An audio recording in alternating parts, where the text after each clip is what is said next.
Hello, my name is Julie Berendt, and this is my video discussing my mistaken behavior project for EDU-146.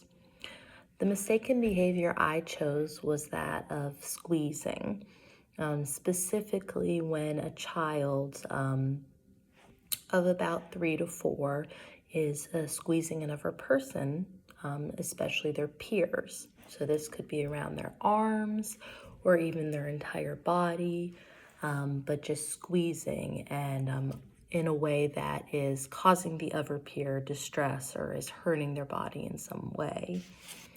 I chose this specific mistaken behavior because it's actually one I got to experience this year in my pre-K classroom with a 4-year-old. And this was the first time I had encountered this, and my co-teacher as well, actually. A little bit of a brief overview of the chosen behavior of squeezing, and some of my key research findings was that definitely with any behavior, you want to think about what that behavior might be meeting, the need it's meeting, because all behaviors are meeting a need for a child. And also remembering that children, especially very young children, they do not usually have the skills or the knowledge either at all. They've never been taught it, or they are still very much remembering it and learning it, and they need practice to express their needs or their wants in a socially acceptable way. It's very difficult to for a young child to use their words, and a lot of the expectations that we have as adults, something that this assignment helped me remind me is what we expect of children often isn't, it may not be developmentally appropriate. And with a mistaken behavior, we need to pause and consider what their needs may be, why they're doing it. The acronym EATS, everybody, EATS, escape, attention, tangible, or sensory. What need is this behavior serving?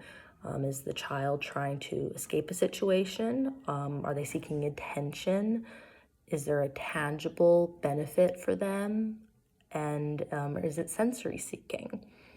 Some of my research findings also on different websites, one of them I believe it was called the North Shore Pediatric Association.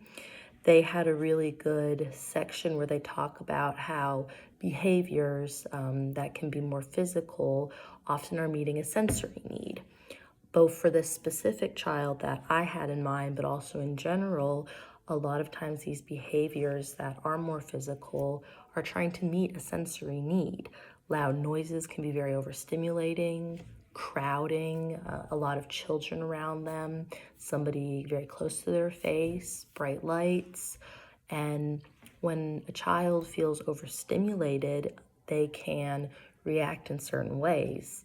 It's not necessarily that they're trying to be bad or defiant, which is another perspective that some people may have and can be easy to believe at first, but then when you look deeper, many times children, in fact, really most of the time, children have a need that needs to be met, and their sensory seeking when they are overstimulated was one of the findings that I found in my research as playing a factor in these behaviors.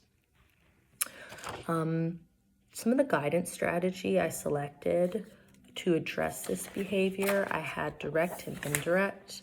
I had role-playing for direct guidance, role-playing with the child, just gentle, playful scenarios where they maybe you are playing with them with trucks and you take one of their trucks and you kind of guide them through, well, what can you do instead of squeezing me to help me to get back that truck? Using sign language with them, teaching them signs if they are pre-verbal or too young to communicate with words or just do not have those words. And then some direct or indirect guidance would be creating a calming space for them that they know they can go to when they're feeling overstimulated, and just incorporating in the daily routine calming times, maybe some child-friendly yoga or even deep breathing experiences, such as breathing in the flowers and blowing out the candles. And lastly, my chosen format for my project was a slideshow, which was a lot of fun to create, and just thoughts about sharing my project, how it went for you, and my reviewer. It went really well. I used my co-teacher who also experienced this behavior, and we had a really fruitful dialogue about this squeezing and her thoughts on it and some of her feedback. But I learned a lot from this project, and I'm very excited to see what everybody else came up with as well. Thank you.